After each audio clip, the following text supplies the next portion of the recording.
Welcome, everyone. Good morning, here and online. I'm Holly Leo. We are so happy you are here with us today. Please take this time to silence your cell phones.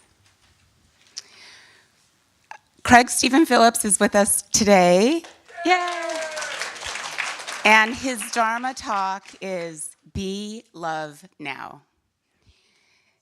Darius Lux is back with us today. Yay. It's been a long time since he's been here, and it's wonderful that you're with us. Next Sunday is Welcome Sunday. Please invite anyone to join you for this special Sunday to learn more about Unity of Tustin. Reverend Shara will be explaining the basics of Unity. We'll have tours of the campus, and there will be a time after the service for those who want to go deeper. If you are a member of Unity of Tustin, you should have received a membership renewal email on Thursday. Our bylaws require that members renew their membership annually. There are some blank forms available if you want to complete a paper form at the welcome table. We have a few special announcements today, first from Kit Brown and then from Gary Gottschall. So please welcome Kit Brown to the platform to discuss upcoming prayer chaplain orientation.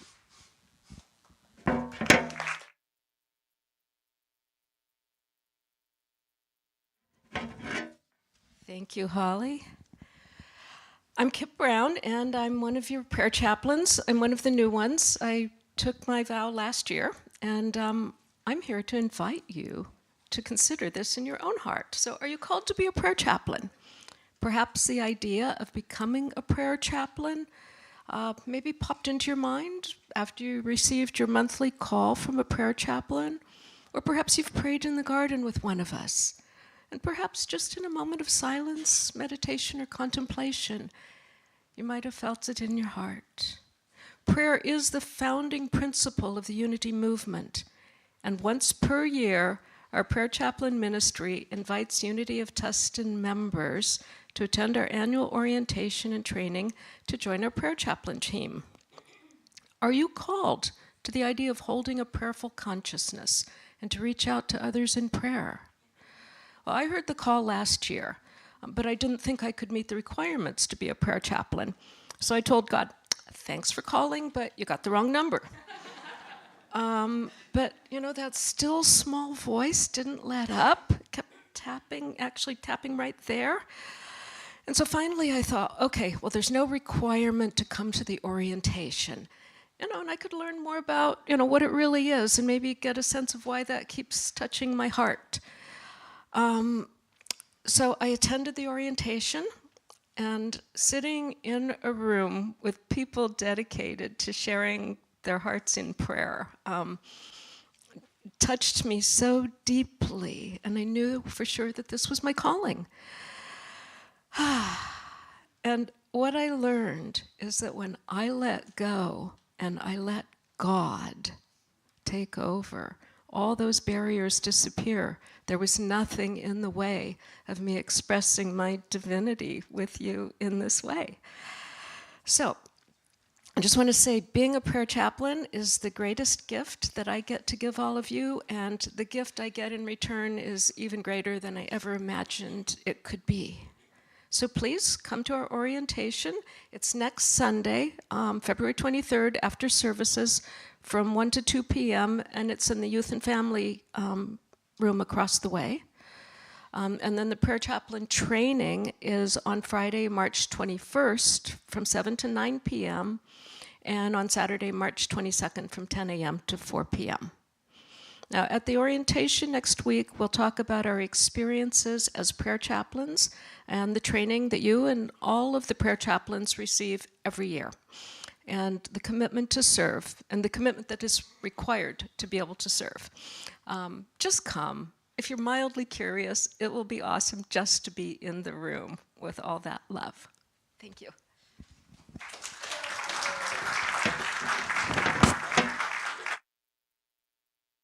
Thanks, Kit. And now Gary Gottschall. Thank you.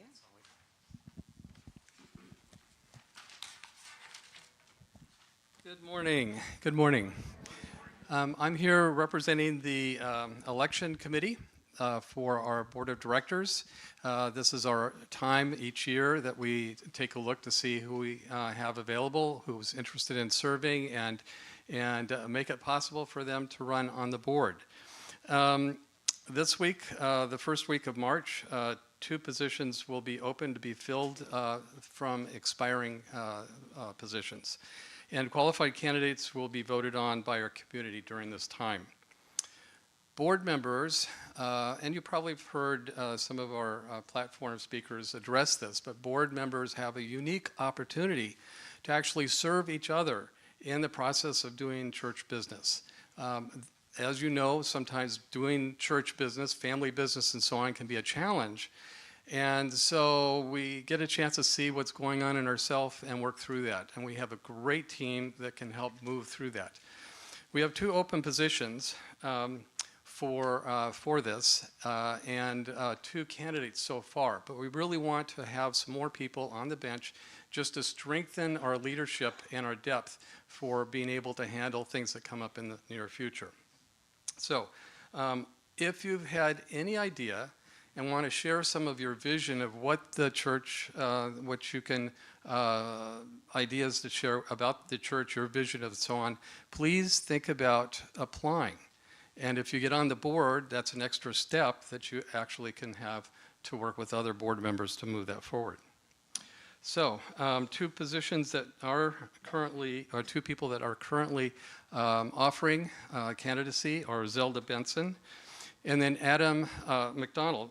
Adam has currently served, he's currently serving, but he took over a position that expired or somebody left in the middle of their term. So he has to go through the formal process as well. So both of those are great candidates, but as I said before, we're really looking for people that have a vision of what they like to see in our community and be able to share that in one way or the other. Just putting the application together, you have to think about what your vision is, and there's a chance for you to share that with others. Okay, so the applications are due before March 1st. See me if you're interested or the church office, and we'll ask you to go ahead and fill out the application. There are a couple of things involved with that. But again, it's truly an opportunity to be a major part of steering this church into a direction that benefits all of us in the consciousness that we hold. Thank you. Thanks, Gary.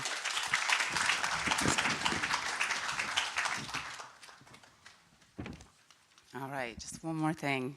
We have the board update. So our community meeting on February 2nd, we focused on demonstrating divinity and our commitment to staying on this property.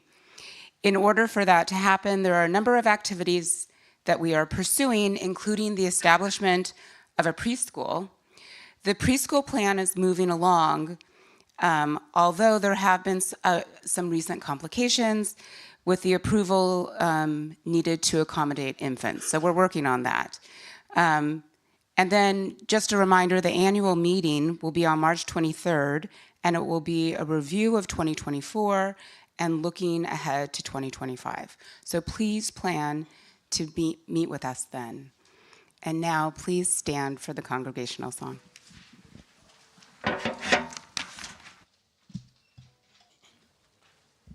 I get to sing with Darius. I get to sing with Margie.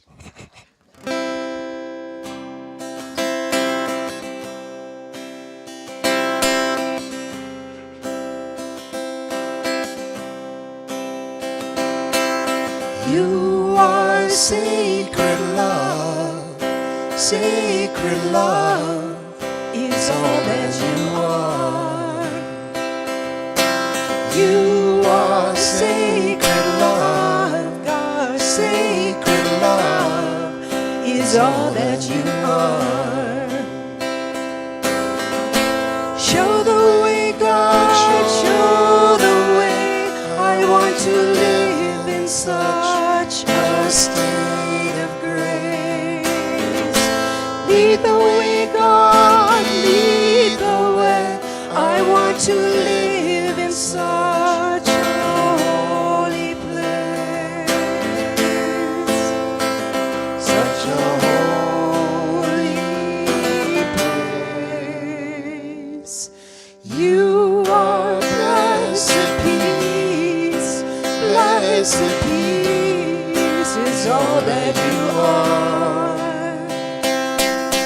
You are blessed peace, God, blessed peace is all that you are.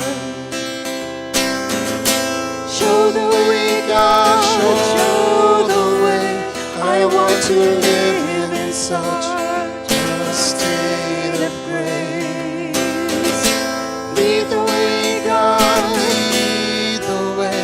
I want to live in such a holy place, such a holy place. You are sacred love, sacred love is all that you are. You are sacred love, sacred love is all that you are. Sacred love is all that you are.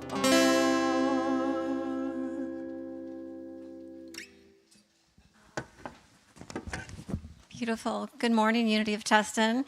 My name is Nevin Valentine, and I'm one of your prayer chaplains.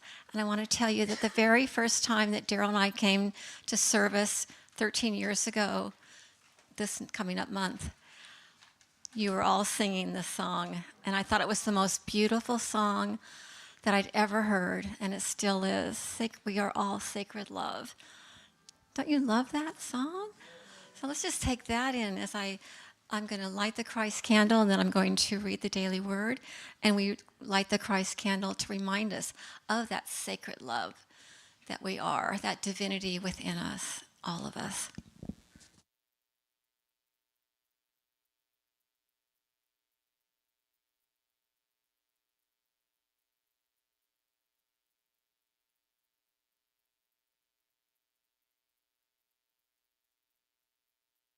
Nice tall candle we have today. Okay, so the daily words are world peace. Let's just hold that for a minute. And the reading, the scripture is, those of steadfast mind you keep in peace because they trust in you. And the daily word today is, the peace I wish to see in the world begins in my own heart. To call upon the peace within me and bring it into the world, I use my spiritual gift of love. To feel in harmony with all others, I use my power of imagination to envision the world filled with peace. And through my gift of will, I choose peaceful responses no matter the circumstances. Feel that? I envision God's healing, loving power enfolding the earth and all its people. As I claim this spiritual vision, my heart is lifted, and it's easier for me to perpetuate peace. The notion that others are holding the same vision of a peaceful world encourages and comforts me. I pray our shared goal of peace on earth touches every heart and mind in every corner of the globe. And so it is. Amen. And I'd like you to now, I'll say the affirmation first, and then we'll say it together. I hold a vision of a peaceful world. Together? Peaceful world. And so it is. And now I invite our wonderful Craig to the platform, or to his chair.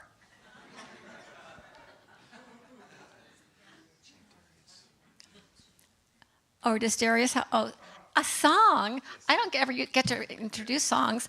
A song? Oh my gosh. By Darius. Here we go. Opening song. Oh, Here Comes the Sun.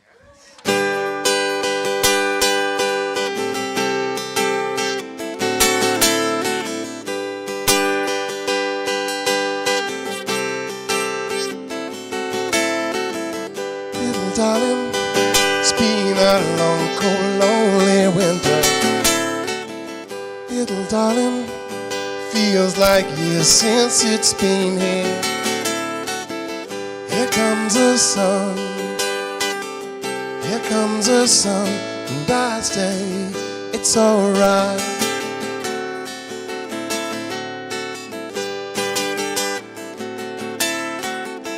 Little darling, smiles returning to the faces.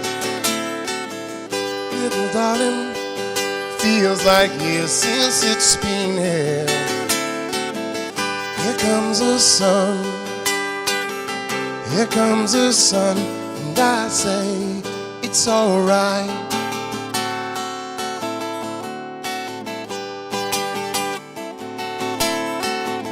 Little darling, feel that ice is slowly melting.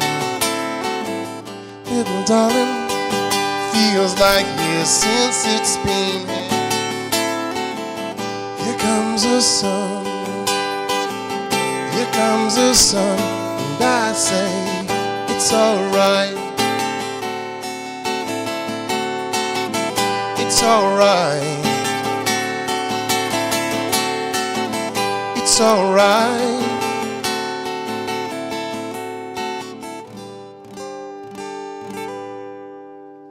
Thank you.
So when there's no rush to speak, the prayer of silence comes forward. So if you begin to close your eyes, you can feel the prayer of silence here in the sanctuary this morning. It can be, we close our eyes and suddenly have this feeling, oh, this has been waiting for me.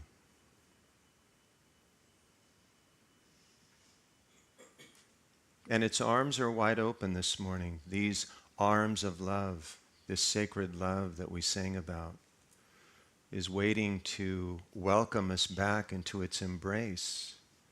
In India, this would be called the Divine Mother. God is the aspect of your Divine Mother. Come into her arms this morning. Lay down your cares, your worries, your burdens. Take refuge in her, the Divine Feminine.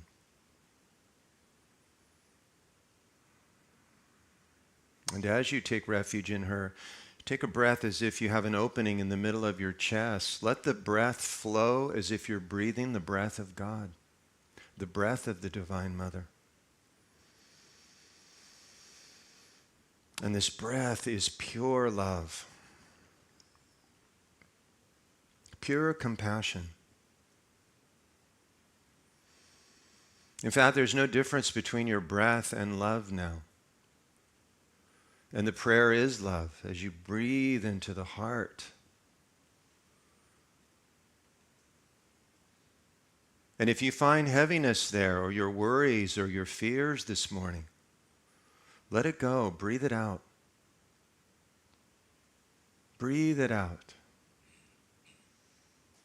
Let yourself rest this morning in the divine presence of the Divine Mother.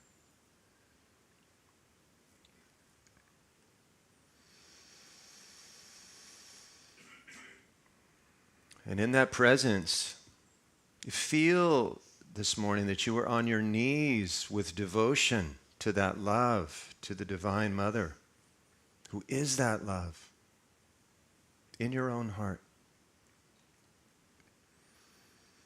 And as you get on your knees, bring your prayer this morning. You know what you need?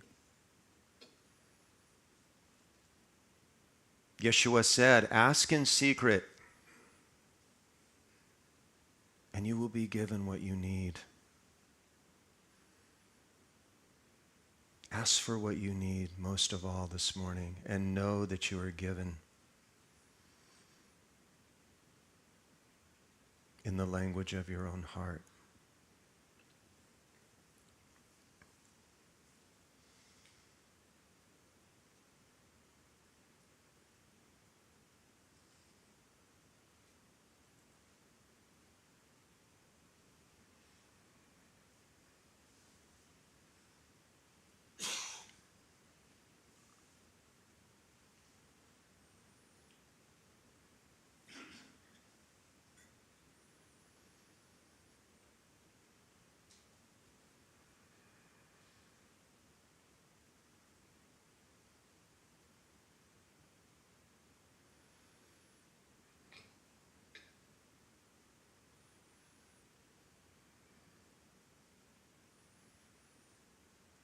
When the prayer falls into silence, it falls into the love in your heart,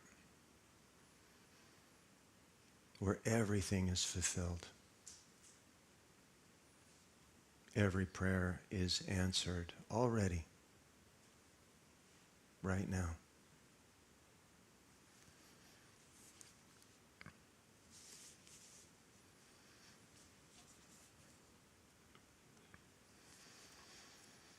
And as we feel that fulfillment, listen to these words from St. John of the Cross. A beautiful poem of love to his beloved, Yeshua. O flaming lantern, you illuminate the darkest pockets of my soul.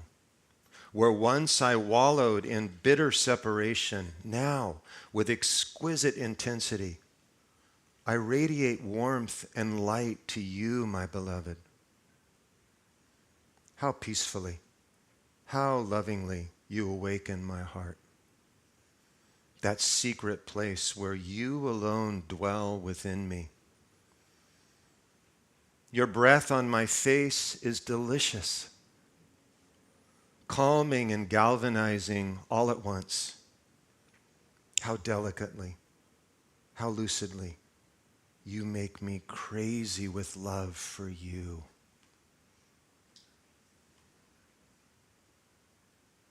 Crazy with love for you.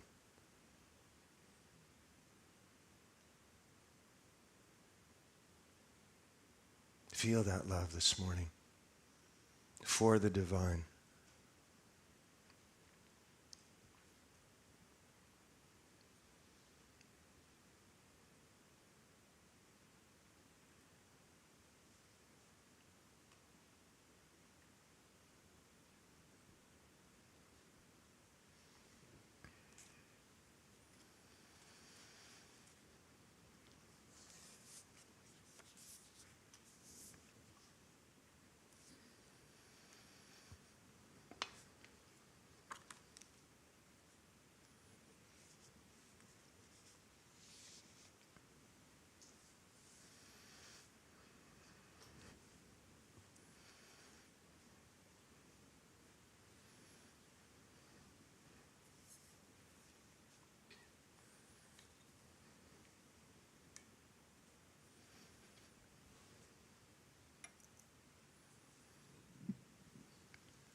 I release, surrender, nothing left to lose. I feel higher power transcending all the rules. I've known addiction, known control, chased the shadow of my soul, screamed into the wind and lost my voice. I face the silence deep within, and when the drama starts again, I know I always have a choice. I release, surrender, nothing left to lose. Now I feel higher power transcending all the rules. So much we think that we must do, slow down perception, point of view, and this compulsive need to show and tell. And still each day we play the game, embrace the dance of joy and pain, and know from deep inside that all is well. I release, surrender, nothing left to lose. Now I feel a higher power transcending all the rules. Just breathe, just breathe beyond beliefs. Just breathe.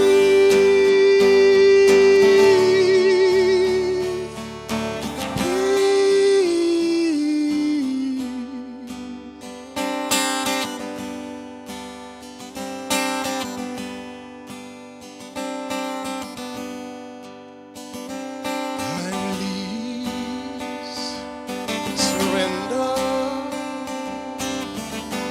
nothing left to lose.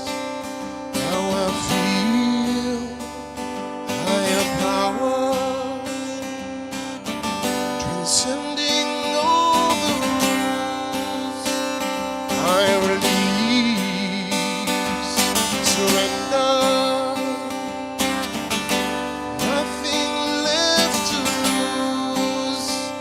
Now I feel higher power transcending all the rules. I release, surrender.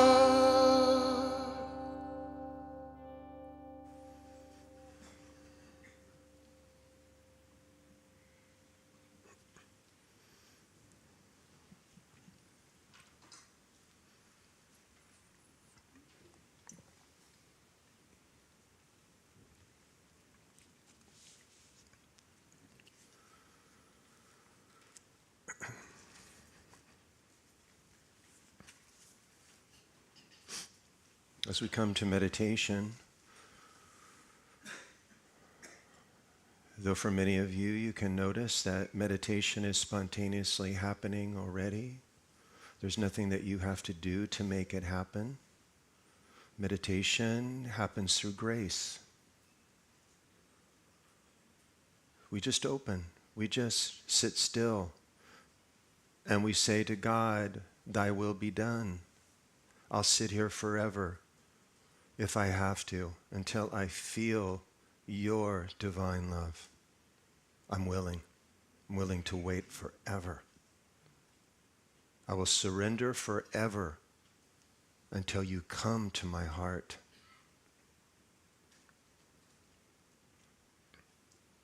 Let's listen to these words from the great saint Anandamayi Ma, whose name means bliss-permeated mother, an embodiment of the Divine Mother, who served God for over 90 years. Meditation should be practiced every day of one's life. Look, What is there in this world? Absolutely nothing that is lasting. Therefore, direct your longing towards the love of the eternal.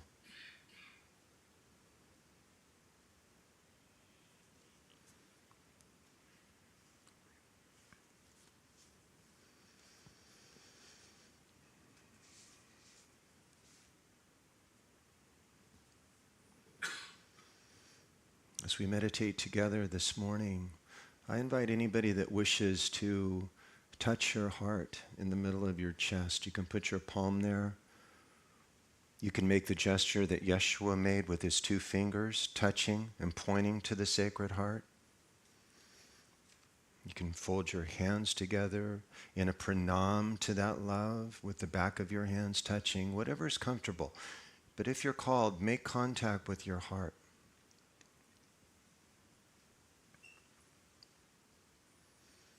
Your Sacred Heart, your tender heart, your loving heart. And as you breathe again, breathe through that opening in your chest. The breath as the love of God flowing into your heart.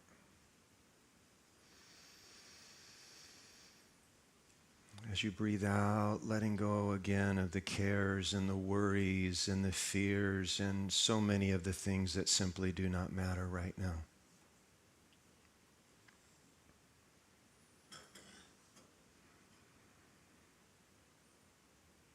Feel again as you meditate that you are on your knees to God in the heart. Open to grace, the grace that brings the divine love. Just for this morning, feel it's all you want. It's the only thing that will fulfill you and satisfy you. And again, you will wait forever if you must for this divine love, the sweetness of God's love.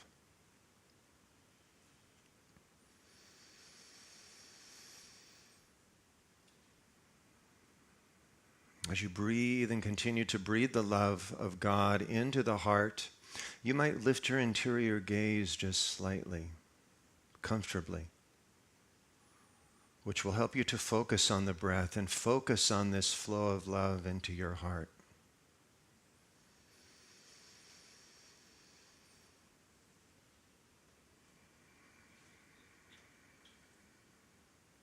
Be merged in the breath of love this morning. And as you are merged in the breath of love, let's bring this little prayer or mantra as we breathe the breath of love.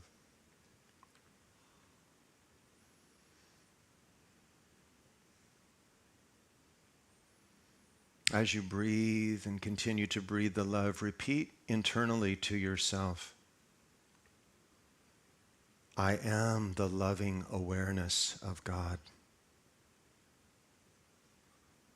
I am the loving awareness of God.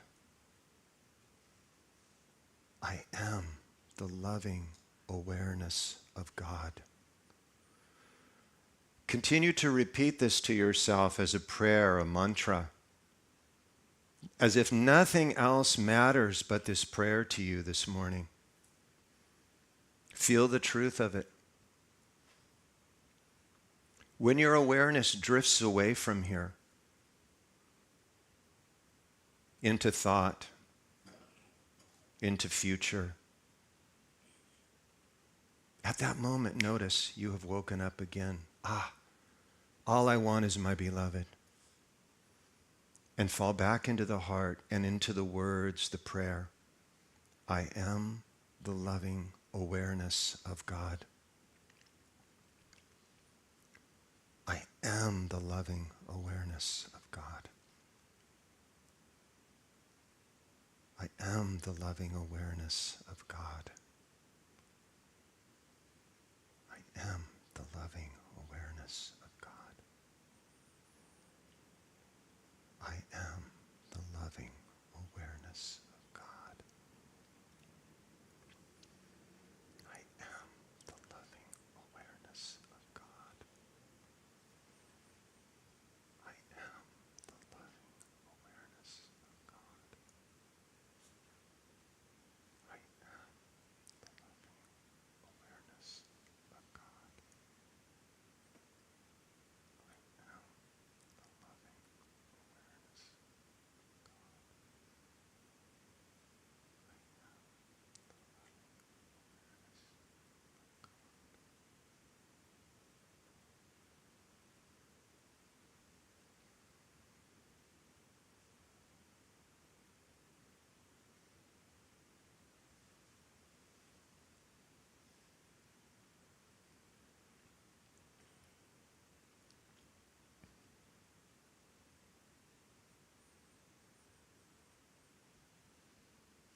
And gently now, let the prayer, the internal mantra, transform into the words simply, I am love.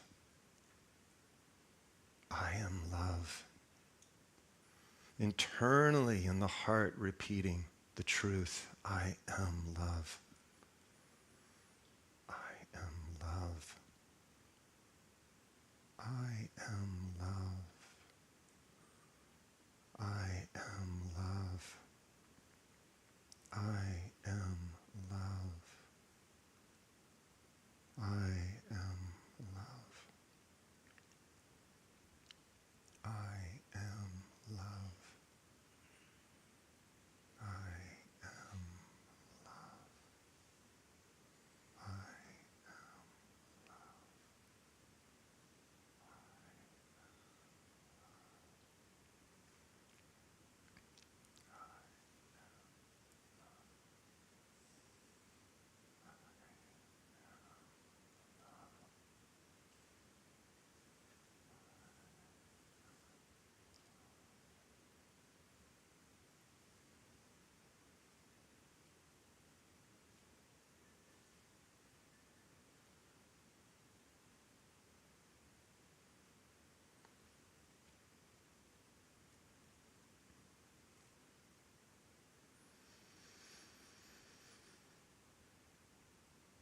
And the internal prayer, I am love, the mantra, I am love, now dissolves and gets even simpler as you begin to repeat the word with great devotion.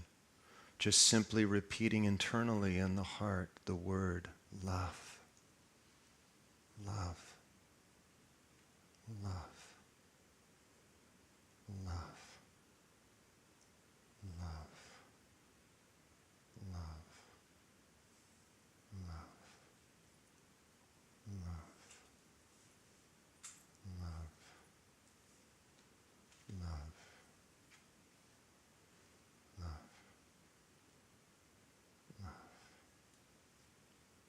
love. Feel it.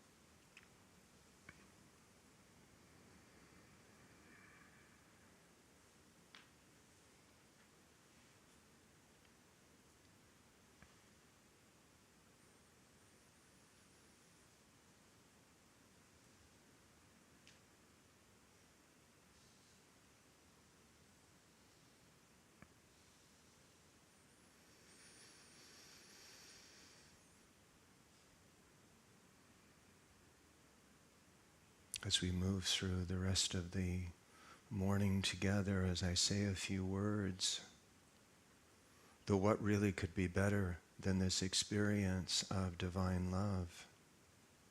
It's the whole point.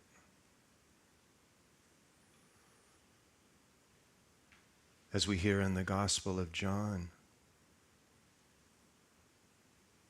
if you do not know love, you do not know God, for God is love.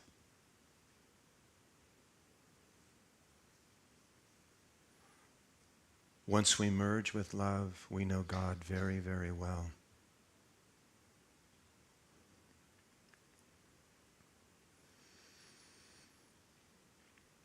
Make it your practice to stay in touch with this at least a little bit as I say a few words.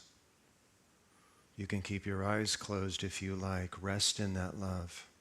Rejuvenate yourself in that love. Come down from the mind into the heart. Let the mind be this morning. Let the mind rest in the heart of love.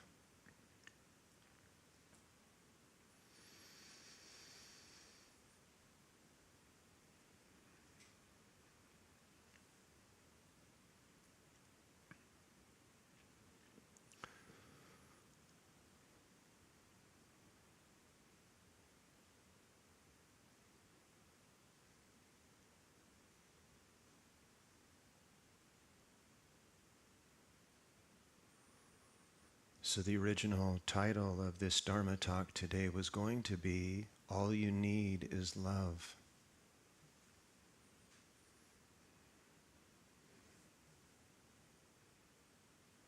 And for many of you this morning, as we meditate and continue to bathe in that love, you can easily feel the truth of those words. All you need is love. Love is all you need. Those words were first given to us back in the summer of 1967. Some of you are young enough to remember that. There was this fellow named John Lennon, who along with his compatriots Paul McCartney and George Harrison, Hadi George, Ringo Starr, were taking part in what culturally during that time became known as the Summer of Love. Can you imagine a time now, a period of time that we would call love? I can't, but they did. And millions like them started to embrace this love and felt that this love could transform humanity.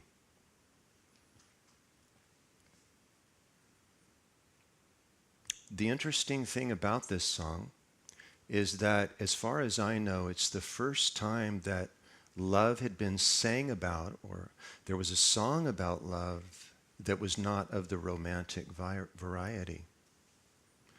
When you listen to the words of this song, it's clear that John is singing about divine love.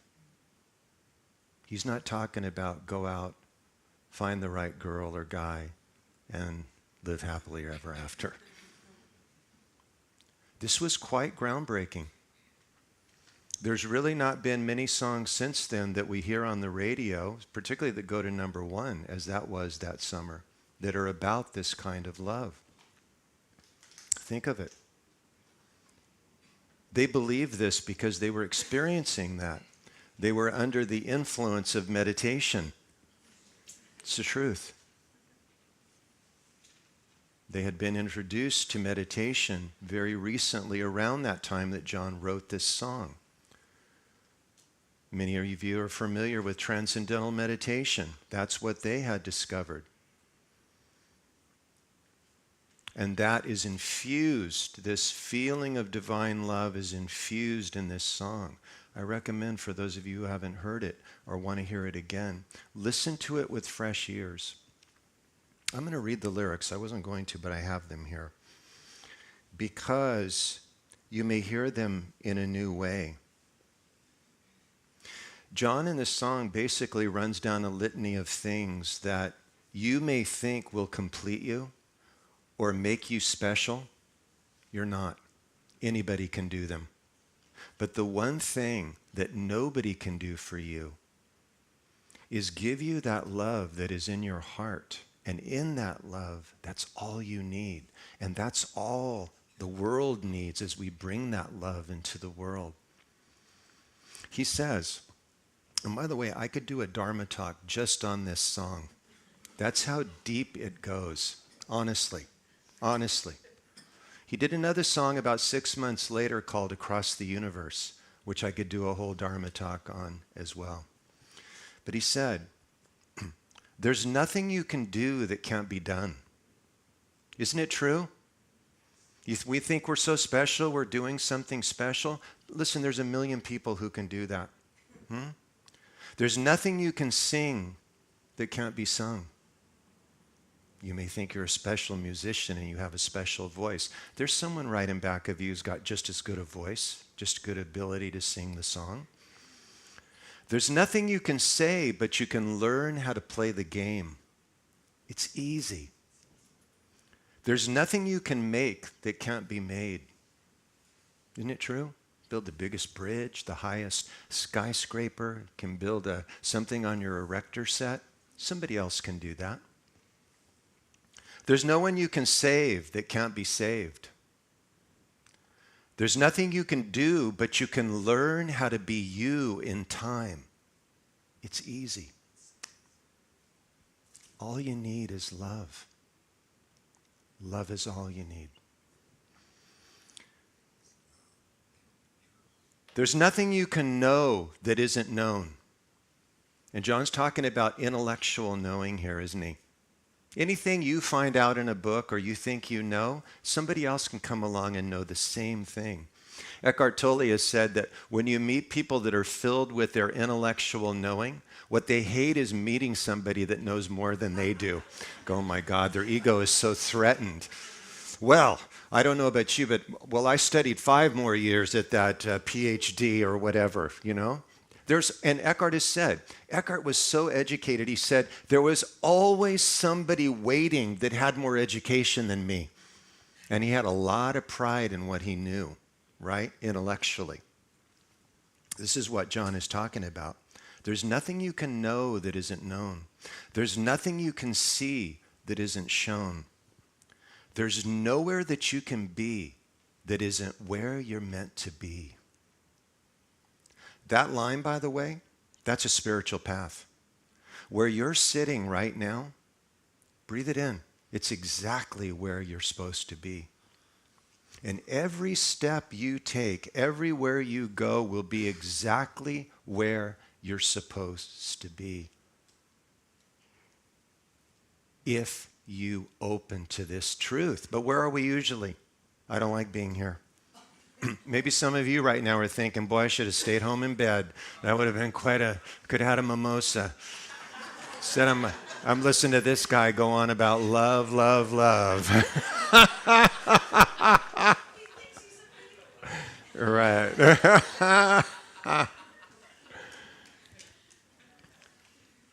There's nowhere you can be that isn't where you're meant to be. Take that as a mantra with you today and see what happens. When you start fighting the now and you start thinking that you should be somewhere else, remind yourself, no, where I am is exactly where I'm supposed to be. What am I learning from this? Here it is. All you need is love. All you need is love.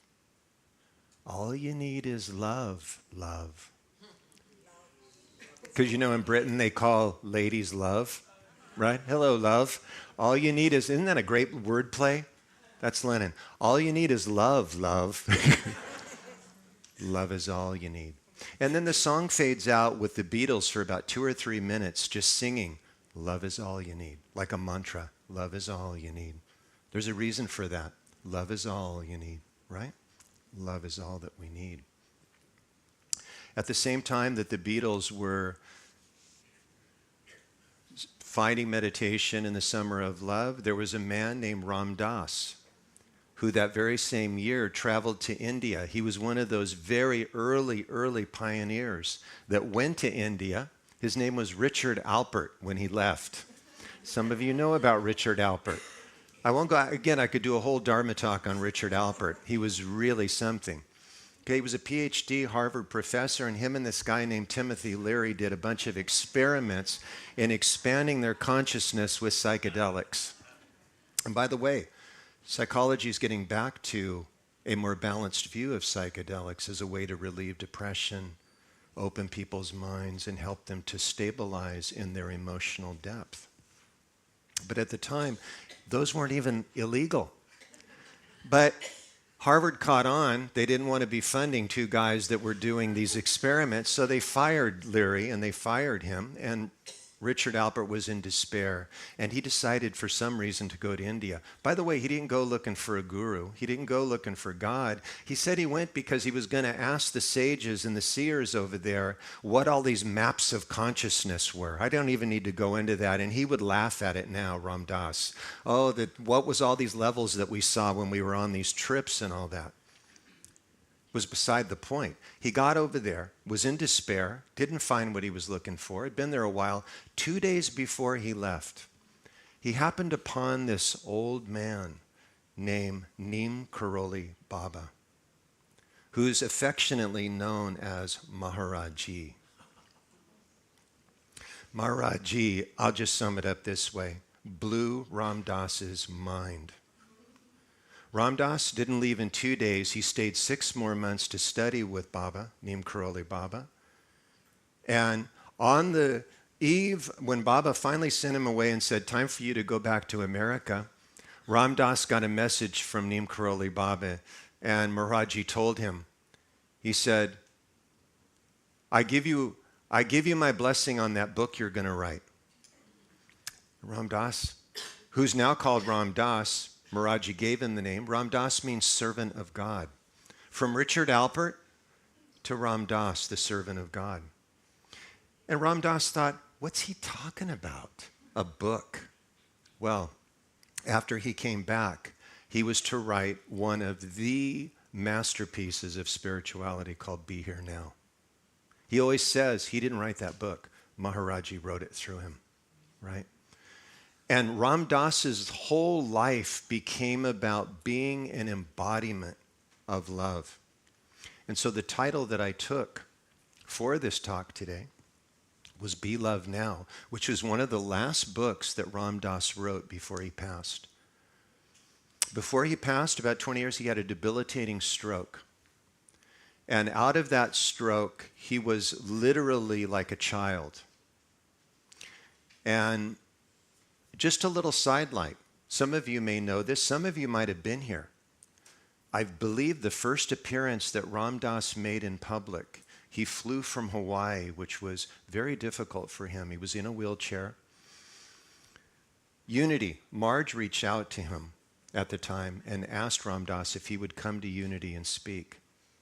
Ram Dass, Ram Dass, through his very great friend Ramaswar Das, got back to Marge and said, well, Ram Dass says he really doesn't have a lot to say. And Marge said, I don't care. Tell him he can sit here and just be quiet, and that will be enough. And guess what? It was. How many were here? Oh, God bless you. Are you feeling it this morning? I have the book. It was Arnie's life. Arnie's life. It was so many people's Bible. It was so many people's entrance into spirituality, this book that Ram Dass wrote, and many others. By the way, Be Love Now is like a bookend.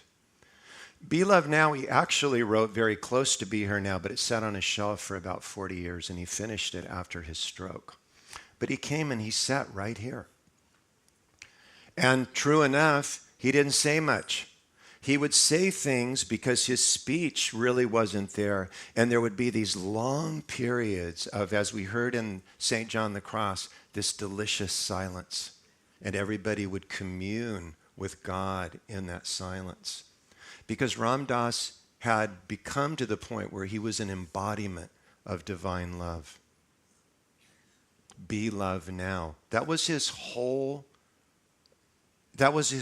message during his life.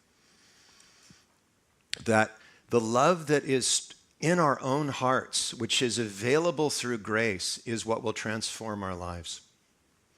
And by the way, many of you felt that love through him in books. I had the chance to be with him when I was a very young man, when he still had the beard and the hippie thing going. It was absolutely transformative for an 18 or 19-year-old. I carry it with me to this day. I know that my friend, and he allowed me to speak about this, Steve right over here, he told me a story after I talked about Ram Dass at Wednesday meditation the other night.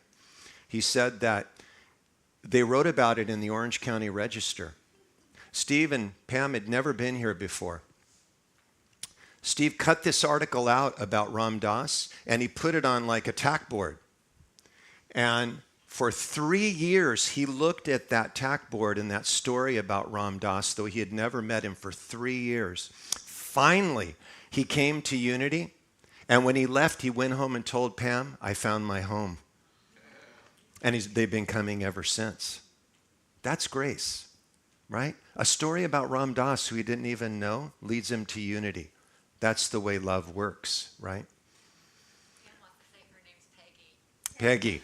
Oh, that's right. Peggy. Thank you, Peggy. Peggy. Yeah. Peggy. Peggy love. Peggy love. So this love that we feel is very, very different, or this love that we approach through devotion, right? And as I said, in India, the approach to God can be through the father or the mother.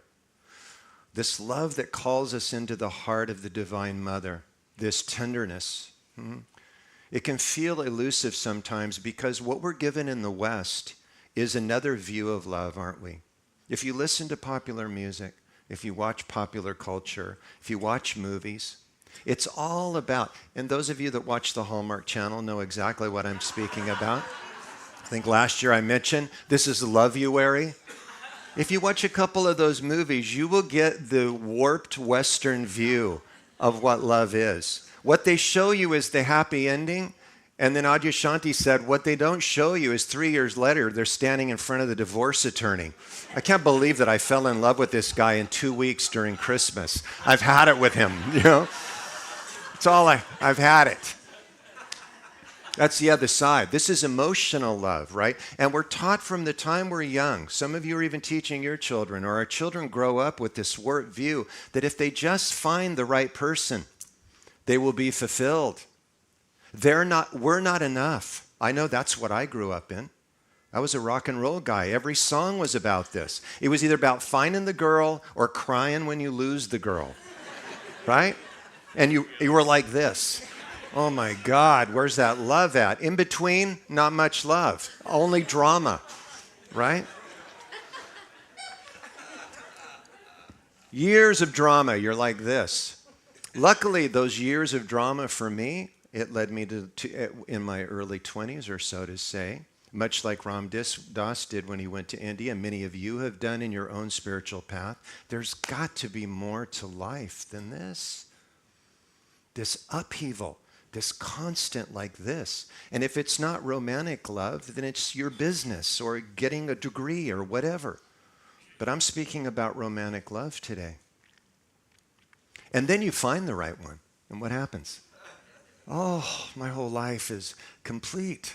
Oh, I feel so good. I can't believe how much love has changed my life. And then your friend sees you 6 months later. What happened? Oh, we broke up. Oh, really? How did this happen? Well, you know, they had this habit and it just drove me crazy. They weren't calling me enough or whatever it is. On and on. We look for ways to throw people out of our heart. We do it even now, don't we? Somebody says something that we don't like. Oh, I'm finished with you. This is not love. Love is unconditional. This is what Ram Dass found with Maharaji. This is what some of you have found with Christ or other teachers or even people in your own family that you can go and be with, and they just are a space of love that welcomes you without judgment. They're not looking to fix you. They're not looking to change you. In fact, Ram Dass has said this love doesn't want anything from anybody else because it is complete within itself. And when you sit in the presence of that love, guess what you come into contact with? Your own love. Eckhart Tolle has said that loving relationships are based on one thing. When you have decided that you want, through grace, to know this love within, and that is your sole purpose and focus of life, if you happen to meet somebody else who's in agreement with that, that's also cultivating that love, and you come together, now you're radiating that love to each other. One person isn't saying, well, I love you more than you love me. Give me more. I need to get something from you. No, it's not a barter. It's not a transaction. It's just pure love. It's likened to being the sun. Imagine the sun sitting in your heart. The sun never talks about how much light it's giving. It gives light to all.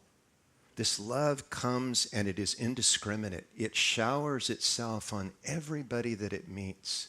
Every interaction, everything you do comes out of this love. This is the love of Christ. I have a story that I want to tell today that's very, very, very, very powerful. And I'll bring it up here. And this was a story that happened as Westerners were going to see Maharaji. And he had told Ram Dass, don't tell anybody about me, while he told him to write a book. So, of course, Westerners would go and hear Ram Dass, and he would talk about this mysterious guy, Maharaji, and they would want to meet him too. Well, Westerners began to find Maharaji, who never gave a public talk. He never wrote a book. These are the true masters, by the way. You don't find them, they find you. So people were going to see Maharaji. And one day, Ram Dass was there, and Krishna Das as well. Many of you know Krishna Das as the Kirtanwala, the master of chanting God's name. He's fantastic. Look him up on YouTube or Apple Music. You will be so happy you did, as he chants with devotion the names of God over and over. So powerful. So they're young men, and they're sitting with Maharaji, and they were on the back of the ashram sitting against a wall. And they were watching people come up to get Maharaji's darshan. Darshan means to be in the presence of that, to be in the presence of the divine, and to receive that blessing.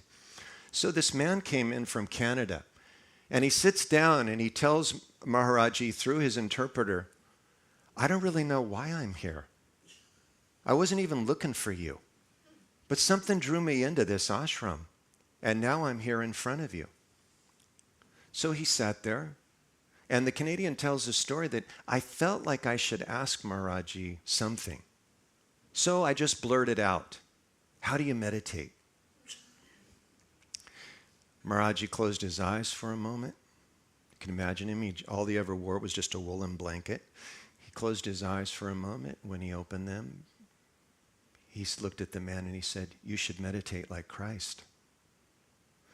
The man had never meditated, so he got up, and then Maharaji said, go. He went to the back of the ashram. All of the Western devotees had been watching. As soon as he said, they said, what did Maharaji say? He said, well, I asked him how I should meditate. He said, you should meditate like Christ. What? What does that mean? And they started to discuss it with themselves, because here's the other thing about Maharaji. He transformed lives just through his presence. He never really gave a particular practice or initiation. The presence did it all. The closest he got was telling people to repeat the name of God over and over, whatever appeals to you. And that's what we do on Wednesdays at our meditation. So they were just puzzled. Krishna Das says, we were talking among ourselves. What does that mean? How do you meditate like Christ? The longest time went on. Maharaji was sitting on his little platform with his blanket. All of a sudden, as if he's reading their minds, he starts walking over. This old man comes over. He sits down with the Westerners. And as he's sitting there, Krishna Das asks him, Maharaji, we heard from this man that we should meditate like Christ. Can you tell us how to meditate like Christ? I'm going to read the words of this answer directly from Krishna Das. You might close your eyes, set the stage. This is you. You have come to the Master to ask how you can meditate like Christ. Close your eyes. It seemed as if Maharaji was about to answer, but instead his eyes closed and he sat there completely still, completely silent.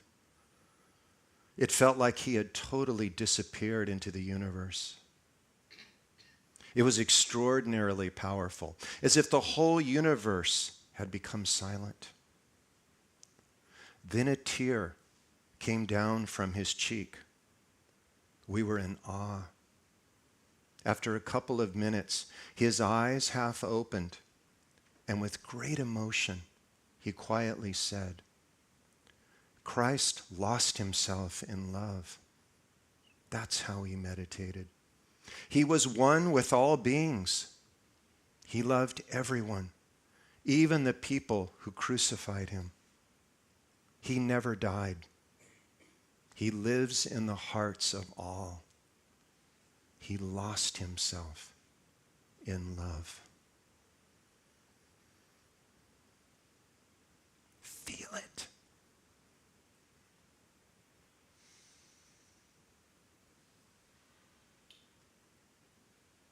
Feel it.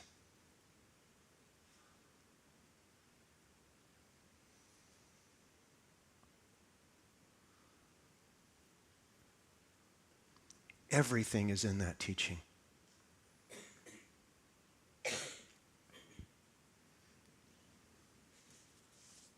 How do we know this love? Through grace. When we are devoted to nothing but this love in our hearts, through our practices, grace comes and the heart cracks open. And we will know this love as who we are. We will know this love as the purpose of our life. We will know this love as Christ. Rumi said,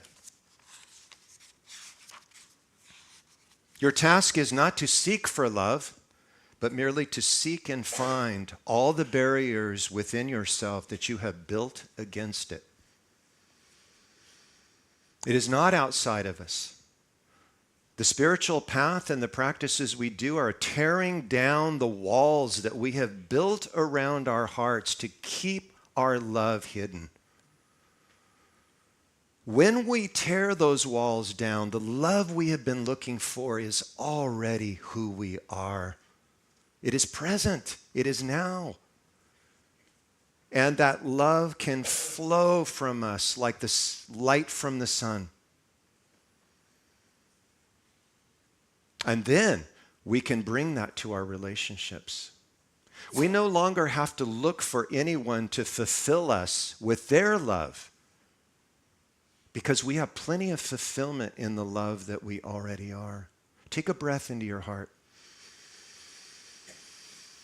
There it is, waiting for us, our return over and over to come back and to say, yes, you are what I want. Only you. And the more that we do this, the more grace comes and the more love we have. All of you have the ability to practice divinity. You all have the practices necessary to attract the grace like honey to a bee so that you can know this love more and more deeply in your life. Don't let a day go by that you do not avail yourself of those practices to cultivate this love in your own heart. Because until we do, all the great ones tell us, we will not know peace. We will not know satisfaction. We will not know fulfillment until we get down, as Yogananda said, until we become like a miner and use the pickaxe of meditation and prayer to mine the heart of gold within us. The gold is already there. This love has no opposite. This love is not dependent on anything outside. And when we are consumed by this love, it is said that when we bring this love into the world, we radiate it, again, like the sun. Your families will feel it. Your friends will feel it. Your coworkers will feel it. And in that love, there is fulfillment. In that love, we tear down those barriers so that the love, and here's the other amazing truth. There's no end to that love. When you get a taste, there's a better taste coming, and it goes deeper and deeper and deeper and deeper and deeper. Just when you think you found all the love you can possibly hold, there's more coming. More coming. And what does it do with you? It consumes you. And then it moves through you into the world. Many are wondering, what can we do in this world gone mad? Love, love, love. It's still the same answer.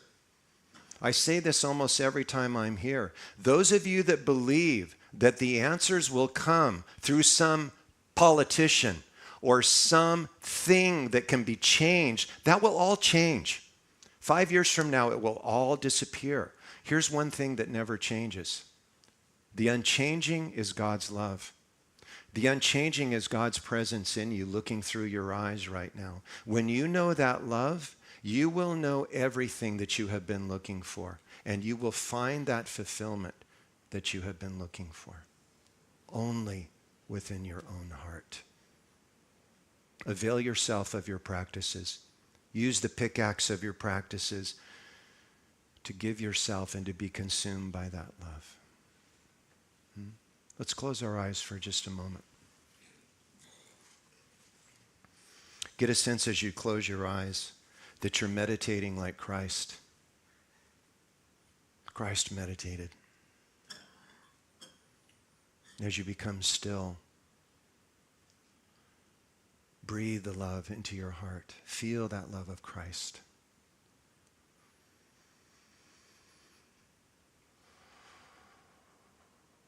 And if you don't feel it, cry for it. Cry out for it, and it will be given. Want only that, and it will be given to you. And it will heal you.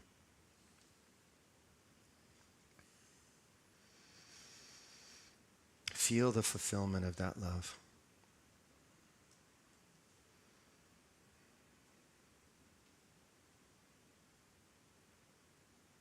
In that love, Christ is known.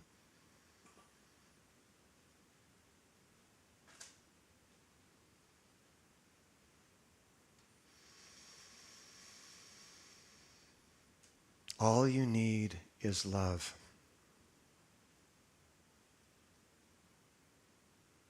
Love is all you need. I am the loving awareness of God.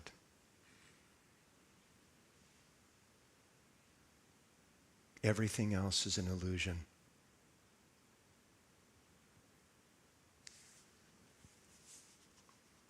Listen to these words from Hafiz, the great Sufi mystic. And many of you have heard these words before. Listen to with fresh ears. Even after all this time, the sun never says to the earth, "You owe me." Look what happens with a love like that. It lights up the whole sky. Light up the whole world with your love. Set it ablaze with your love.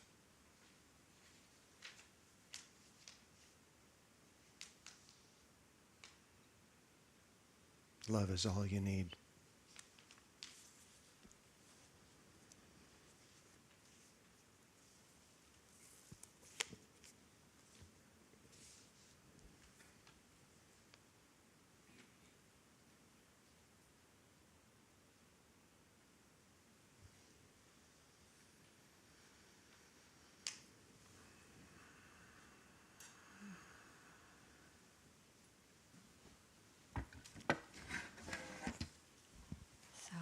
Thank you, Craig.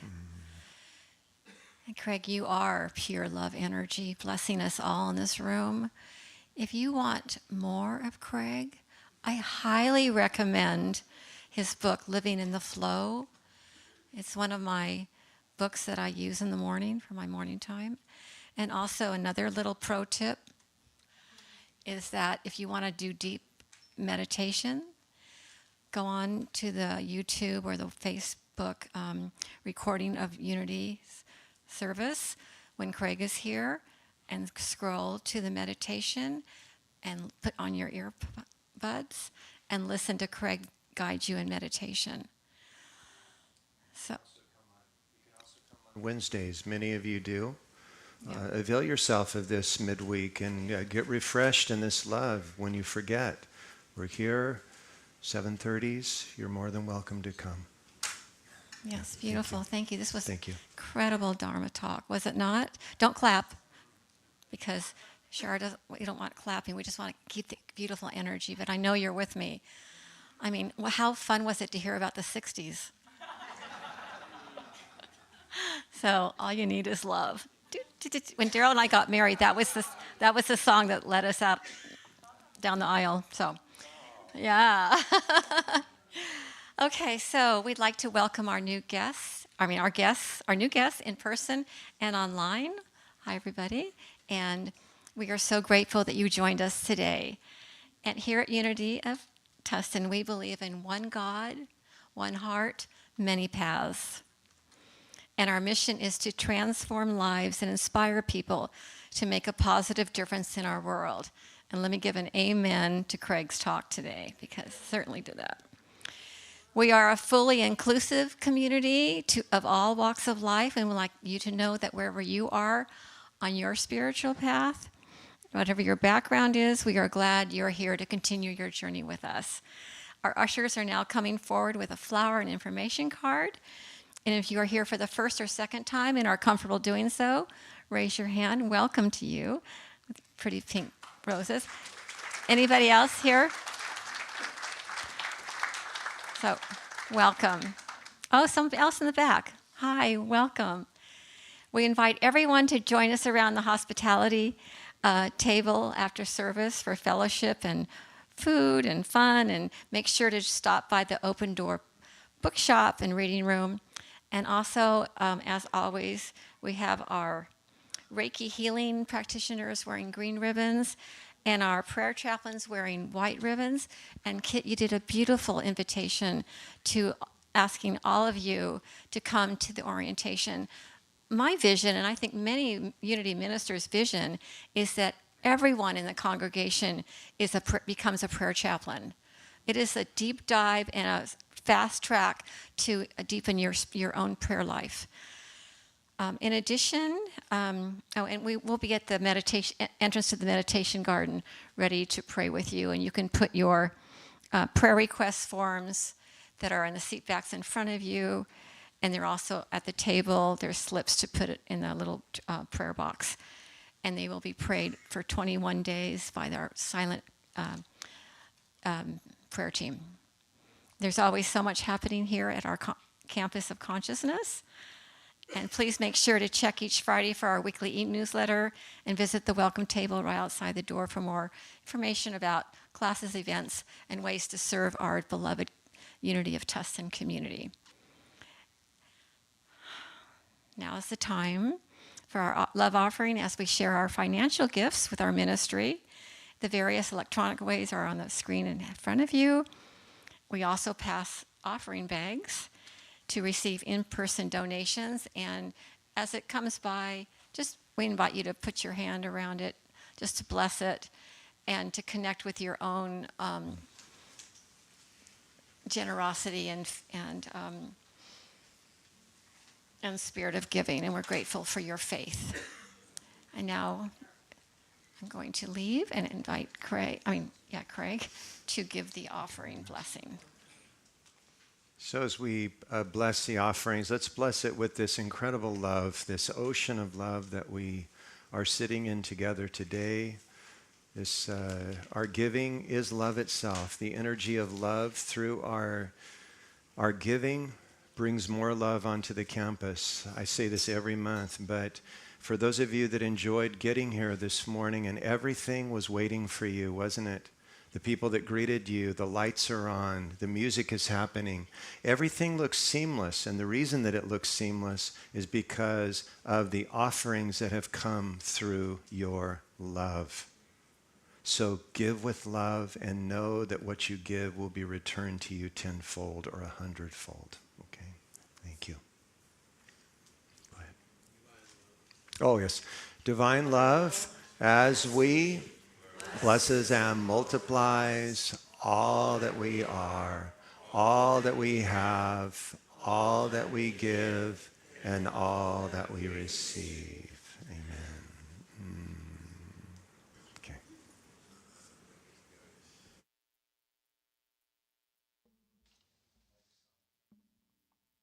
Thanks, Craig. This song is called Choose Love.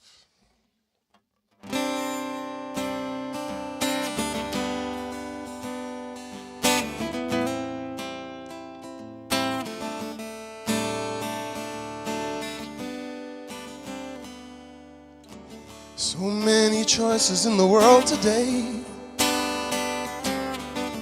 Too many things can blow your mind. And if you're needing just a simple truth to see you on your way, remember, choose love, choose love, choose love, and keep on shining a light and choose love, choose love, choose love. and keep on shining a light and choose love.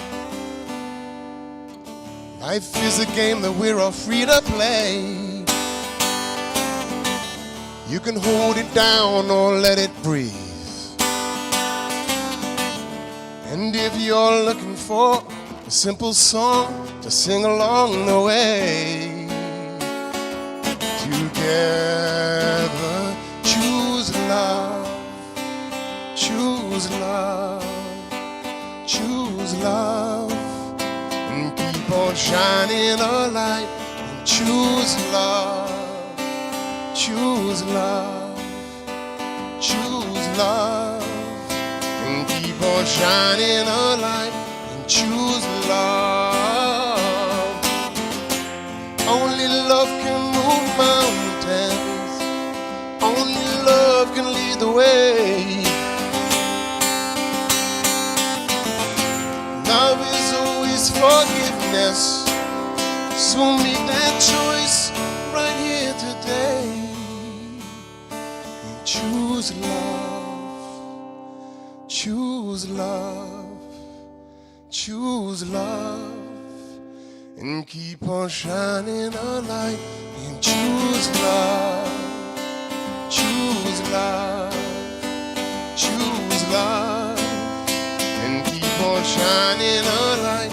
And choose love, choose love, choose love, and keep on shining a light. And choose love, love, love, love, love.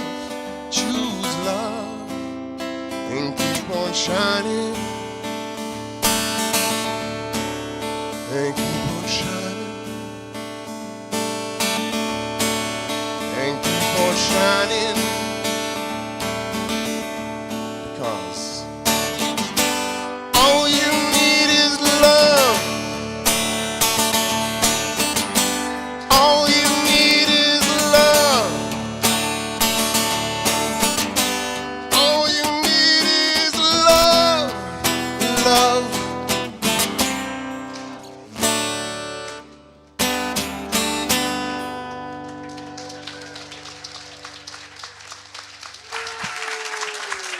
Man, I was hoping you'd do that, Darius. I was just holding that. Like, come on, give us a line or two. How fabulous was today? Woo! Okay, we can clap now. Oh, so good. So thank you all for joining us today, and thank you, Darius. Thank you, Craig. And as we close, would you invite you to please stand as we affirm the prayer for protection. Okay, together, the light of God surrounds us, the love of God enfolds us, the power of God protects us, the presence of God watches over us. Wherever we are, God is, and all is well. Now remember, you are love. Be love. And so it is.